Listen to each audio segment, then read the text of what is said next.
What is good, Nim fam? Welcome back to a new series on this channel. Should we be going cold on United or should we be following Spurs on their form? With plenty to chat about, including my early transfer insights. Let's see who passed the eye test ahead of game week 6.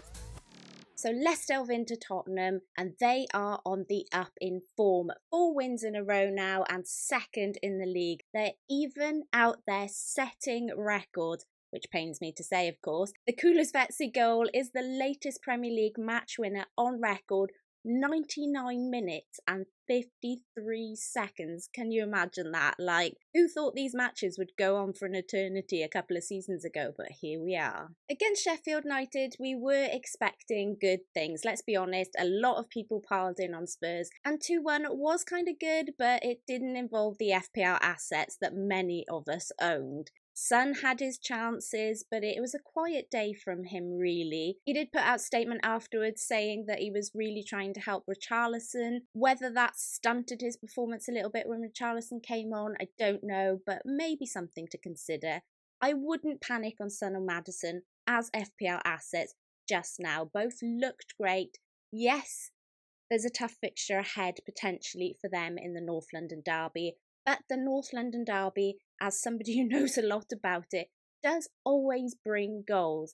Son won the Golden Boot, remember, not as a striker, but as a winger. So I wouldn't panic that he could end up sharing the number 9 position with Richarlison just yet. In fact, in time, they could become a great pairing. Let's keep our eyes on this one. I would like just to touch upon here the fact that we did get a lot of reports on Richarlison around his mental health. You could see Richarlison look as if he'd been a little down in the dumps, but definitely been looked after since coming back and came on with some good confidence. The goal definitely helped him, and he was incredibly unselfish for the Kulusevski goal, which is a side of him that not many of us often see. Maybe in time he could just be an asset for us in FPL too. Interesting thought. Moving elsewhere, and Alvarez has impressed. Alvarez just seems like the FPL asset to own at the moment. He's creating play, was unlucky not to score from a free kick when he hit the woodwork. You know what, it's the sort of thing maybe where he's been overlooked a little bit.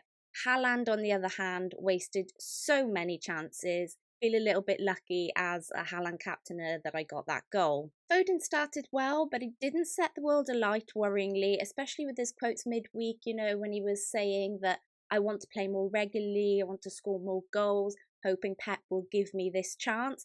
And then Pep is giving him this chance and he's not really delivering, so I'm not really sure where that's going to go. I think Alvarez and Haaland are the pairing going forward for our FPL teams. That said, I don't hate the triple up with Foden. It's just really what happens now with Grealish coming back in, Champions League also putting a spin on Pep Roulette. Silva had a really good game, but I'm not really sure he's an FPL asset for us to invest in with that Pep Roulette I've just discussed.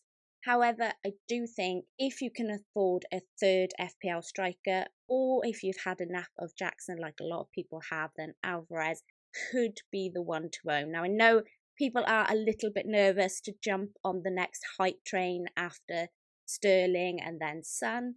However, Alvarez has been consistently good rather than just one explosive game week. Whilst we're here, I wanted to give a mention to Areola. As he impressed me on the eye test, he might have let in 3 goals, which you're like, Nim, have you gone a little bit crazy on the eye test, like he let in 3 goals?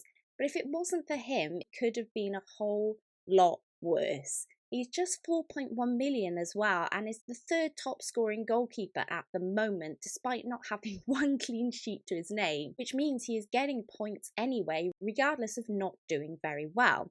And sometimes these are the things we have to consider in FPL. So if a lot of us, like myself, are in a Turner position, then, it's worth some consideration. Ward-Prowse as well, just a nice little mention, is ticking away nicely and hasn't gone a week without a return yet. So maybe a bit of a consideration, possibly from game week 8, game week 9 onwards on those potential wildcards, or for anyone maybe thinking ahead.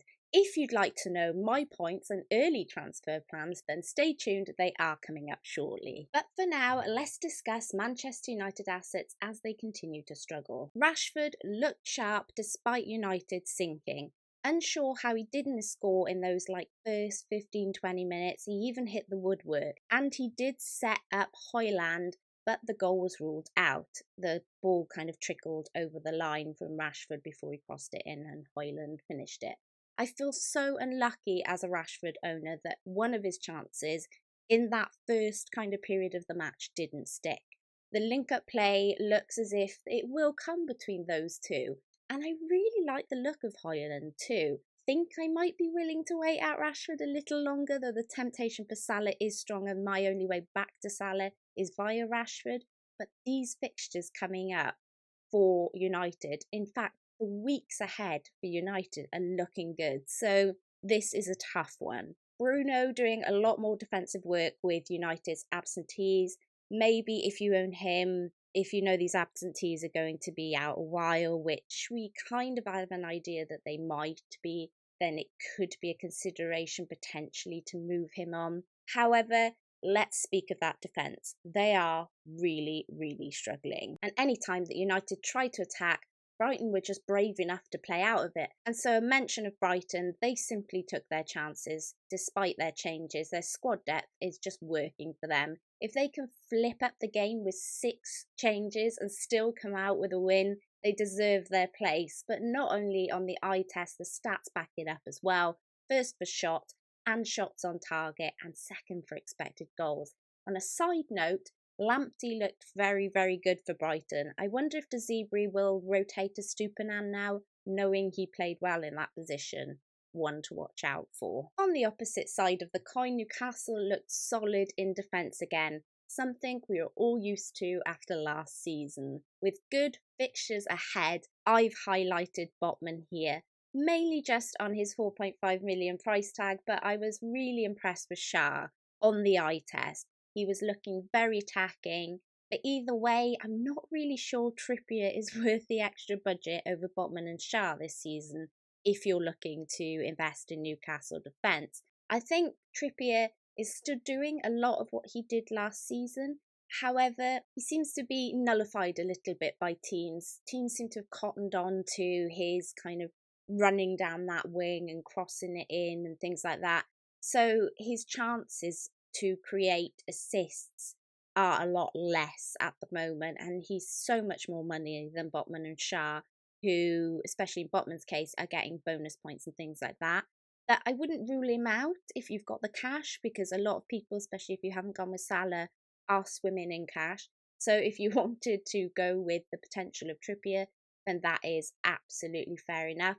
However, just bear in mind that I think if you don't have the budget, it's absolutely fine to plump for one of Shah or Botman instead. Wilson got his first start over Isaac. He did score a goal that was ruled out as a foul, but did then go on to score a penalty. Tough to suggest which one of these will start regularly, to be fair, and which one you can choose for this run.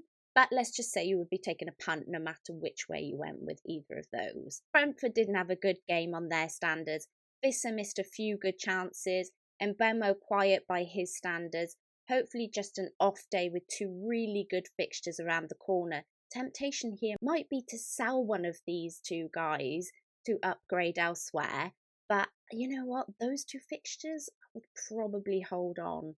Henry went off injured, so if you own him, you might want to keep an eye on that. Before we get into my team, please check out the sponsors of this video, fantasyfootballfix.com, where you can follow the world's FPL managers' teams live and their reveals. Link is in the description below. So moving on to my team, and Turner is yet to play, but surely it's just a matter of time before him or Johnson loses their spot. Johnson has just let in 3 goals, and even if 2 of them weren't really his fault, I wonder if Roy might decide to switch things up a little bit just to see what happens. In defence, Chilwell didn't start, which is worrying for me. I'm hoping it's just a rest, but to be honest, Chelsea haven't looked great in defence anyway. Already having this goalkeeper issue, I didn't want the Chilwell headache. Saliba, my only light, with everyone jumping on Udogie and breaking him. Thanks for that, you lot. My midfield had the exact opposite effect as last week. I had a brilliant game week last week with my midfield. Absolutely awful this game week. Saka with an assist with 6 points, the only plus. Up front, Haaland thankfully did manage 1 goal in his many chances. A few went against him as captaincy this week, so I'll definitely take the goal. Jackson, on the other hand, has been an absolute shocker so far. That means I'm on 34 points and a big red arrow. But I know I am not alone. It has been a low scoring week. There are a lot of you in the same position. And if you are in the same position, there is loads of time yet. We are like not even 6 game weeks in. There's lots of time, like 29 game weeks left. So please do not panic. People have come back from the million clubs, the several million clubs, to be in the top 10k at the end of the season. So we just have to not panic. And I know that's difficult, but when you get on Twitter and you get on these social media sites, look around, everyone has pretty much struggled this week.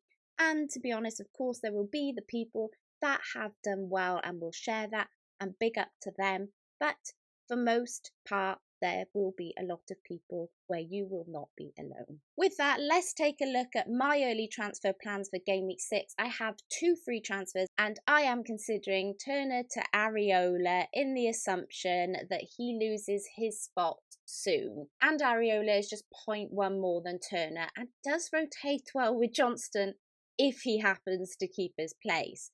If he doesn't, I'm kind of on that thinking that I was talking about earlier on in the video, where Areola, even though he's not getting the clean sheet, is getting some decent points for saves and bonuses. To be honest, I'd probably choose somebody else, and I hate using a goalkeeper transfer when it's not on my wildcard, but I still have that wildcard in my pocket, so I would maybe give it a bit more time to wait and see if a goalkeeper does emerge. Now, my second transfer, I am considering Jackson to Alvarez, or if Chilwell is going to be an issue, maybe Chilwell to Botman or Shah might be the plan. If I sell Chilwell, then maybe Sanchez becomes a bit of an option as a goalkeeper consideration for that spot. That said, the temptation to get Salah back is strong with me. And I know it's only just been a few game weeks since I sold him, but it really is just weighing up whether he is worth that extra money. For me, I can do Salah, Alvarez and Botman in for Jackson, Rashford and Chilwell for a -4. Now, Rashford has some tasty fixtures ahead.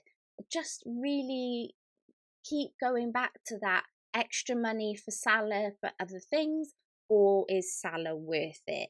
And, you know, that's what I had to weigh up when selling him. And at the time, I didn't think that having that investment in him when he's just trickling away with points was worth it. However, if Klopp keeps playing him with Darwin and Diaz, he might just be, because it does seem to be more attacking when those two are on the pitch. Can I wait until I wildcard though for Salah? That is the question. And that is it. Thank you all so much for watching. Please do me a favour. It really means a lot to me if you could drop a like and subscribe to this channel. Join the Nim fam. I am on the road to 10k. I would love to get there before the end of the season, so you'd really be helping me out. And let me know if you've enjoyed this new series, if there's anything you'd like to see added or taken away.